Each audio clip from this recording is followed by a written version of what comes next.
Meus irmãos, a paz do Senhor. Para mim é um grande prazer estar aqui mais uma vez com os irmãos. A nossa finalidade aqui é compartilhar um pouco da palavra do Senhor nosso Deus. E hoje iniciamos aqui uma sequência de mensagens analisando a primeira carta do tão amado apóstolo Pedro. E o apóstolo Pedro, ele então registra na sua primeira carta, a partir do capítulo 1, do primeiro versículo, dessa forma. Pedro, ele inicia deixando bem claro o remetente. Aqui é Pedro quem passa a registrar verdades perenes, verdades eternas. E fica bem claro quando ele, Pedro, aquele mesmo que foi chamado pelo nosso Senhor e Salvador Jesus Cristo às margens do mar da Galileia, nosso Senhor, ali quando Pedro estava pescando, o chamou André, irmão de Pedro, e os dois filhos de Zebedeu, Tiago e João. É muito interessante entender que ele foi escolhido diretamente pelo nosso Senhor e Salvador Jesus Cristo para ser um dos discípulos do nosso Senhor. Esteve ali por aproximadamente 3 anos a 3 anos e meio, aprendendo, sendo forjado, tendo o nosso Senhor e Salvador Jesus Cristo como mestre. Pedro, então, ele prossegue dizendo: Pedro, apóstolo de Jesus Cristo. É muito importante entendermos que o que ele passa a registrar tem autoridade apostólica. Pedro, ele preenche todas as qualificações para um apóstolo que foi chamado diretamente pelo nosso Senhor e Salvador Jesus Cristo, como está aqui registrado em Atos dos Apóstolos, no capítulo 1, a partir do versículo 21. É necessário, pois, que dos varões que conviveram conosco todo o tempo em que o Senhor Jesus entrou e saiu dentre nós, começando desde o batismo de João até ao dia em que dentre nós foi recebido em cima, um deles se faça conosco testemunha da sua ressurreição. Ali fora apresentado então um homem chamado José, chamado Barzabás, e também Matias. E Deus escolheu então Matias. O Judas Iscariotes havia se perdido. Matias então fora escolhido diretamente pelo nosso Senhor e Salvador Jesus Cristo, pelo nosso Deus, para substituir Judas Iscariotes. Então ali estava o colégio apostólico, 12 apóstolos, e depois vemos lá perto de Damasco, naquele caminho, também Paulo, quando foi chamado diretamente pelo nosso Senhor e Salvador Jesus Cristo. O nosso irmão Paulo, também apóstolo de nosso Senhor e Salvador Jesus Cristo. Então são os 12, tendo Matias tendo sido colocado no lugar de Judas Iscariote, e depois o 13º, o nosso amado apóstolo Paulo. Observe que o apóstolo Pedro, ele cumpre todas as qualificações para ser um apóstolo, e ele é chamado diretamente pelo nosso Senhor e Salvador Jesus Cristo. Ele não é um vigarista que se autoproclama apóstolo, que diz ser apóstolo. Ele é um apóstolo legítimo, e ele então, como o remetente da carta, ele prossegue: Pedro, apóstolo de Jesus Cristo, ele então vai falar aos primeiros destinatários, A igreja ali que estava no primeiro século, e a palavra de Deus são verdades eternas. Fala a igreja que estiver ali no primeiro século e fala hoje a igreja do século 21, que somos cada um de nós que cremos em Cristo de todo o coração. Os céus e a terra passarão, mas as palavras do nosso Deus jamais passará. O rolo sagrado, as sagradas letras são o nosso manual. Devemos ser norteado, guiado, orientado pela palavra do nosso bendito e precioso Deus. Pedro, apóstolo de Jesus Cristo, aos estrangeiros dispersos. Então, ele vai falar ali para cristãos que, devido à perseguição e por se manterem fiéis ao nosso Senhor e Salvador Jesus Cristo, estavam dispersos no Ponto, Galácia, Capadócia, Ásia e Bitínia. São ali lugares espalhados na região da Ásia Menor, a atual Turquia. Observe que Pedro, ele usa essa expressão, aos estrangeiros, aos forasteiros. Nós, irmãos, cristãos, assim como a igreja do primeiro século, não temos aqui morada permanente.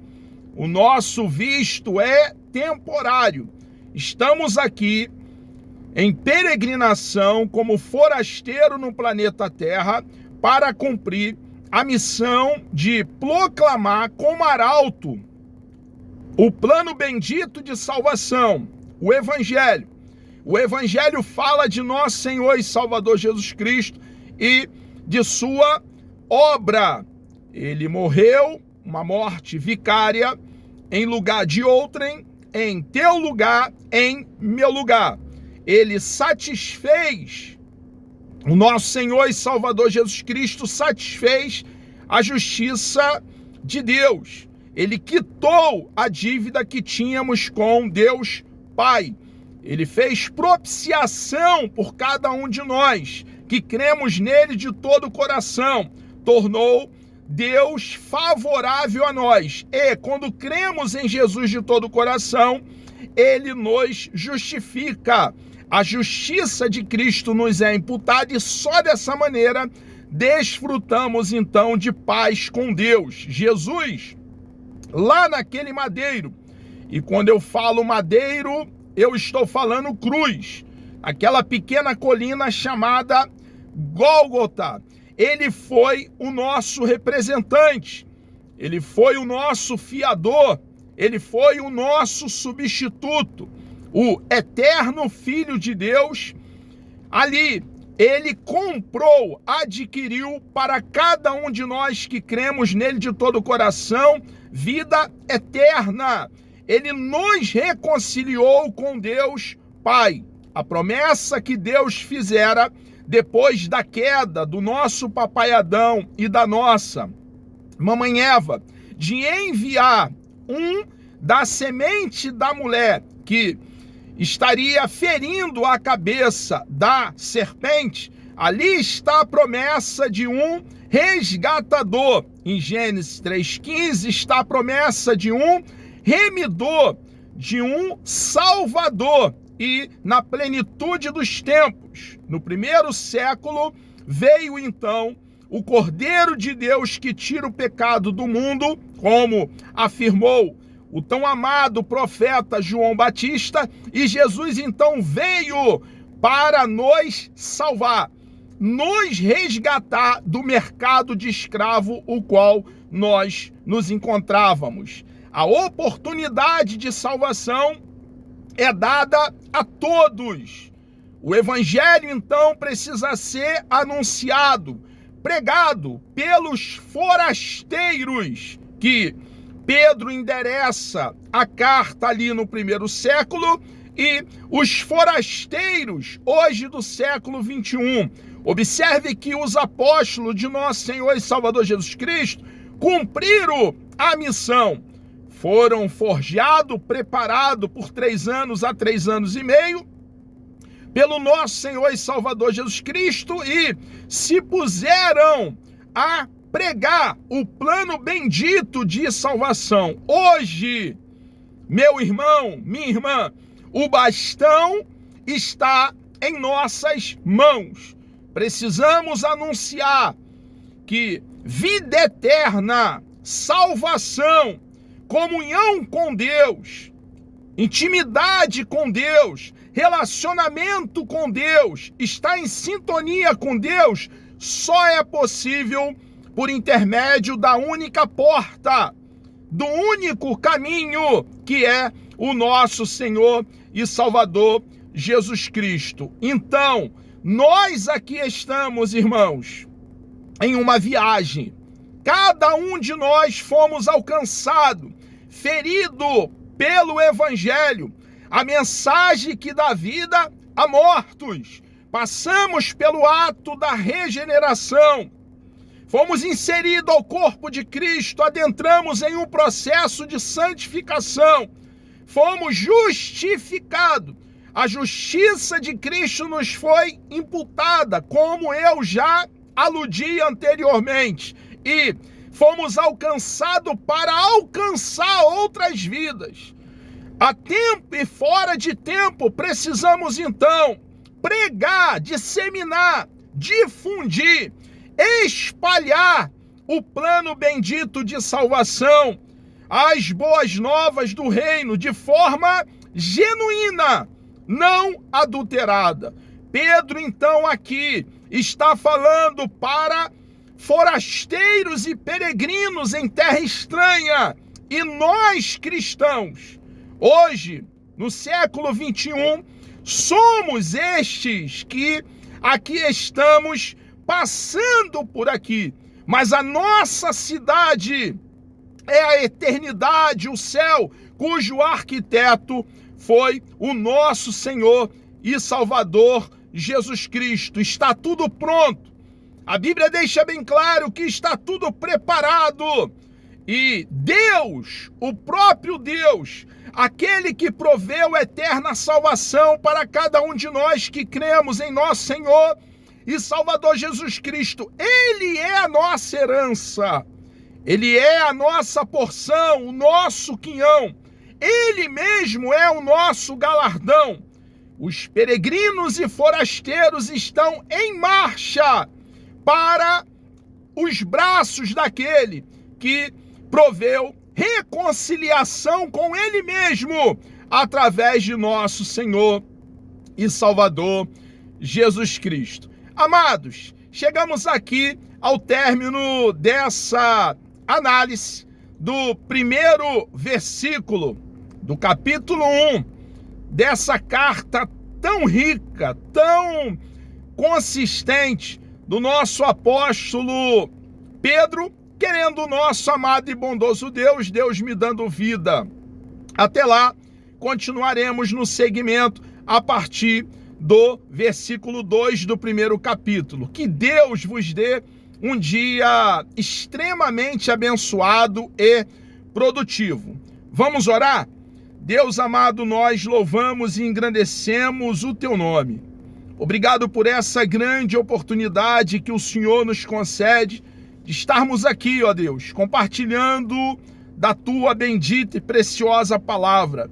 Continue nos dando coragem, poder, unção, Pai Santo, ungindo o nosso cérebro para que possamos então, uma vez entendendo as sagradas letras, compartilhar da mesma com verdade. Entrego também todos aqueles que estarão participando desse ensino e peço uma bênção especial da tua parte. O Senhor, que é conhecedor dos corações de todo ser humano, uma bênção especial sobre a vida de cada um. O Senhor sabe o que cada um precisa e o Senhor é poderoso para estabelecer a tua soberana vontade. Deus Santo, somos completamente dependentes do Senhor e lhe agradecemos, ó Deus, por tudo, e assim oramos em nome de Jesus.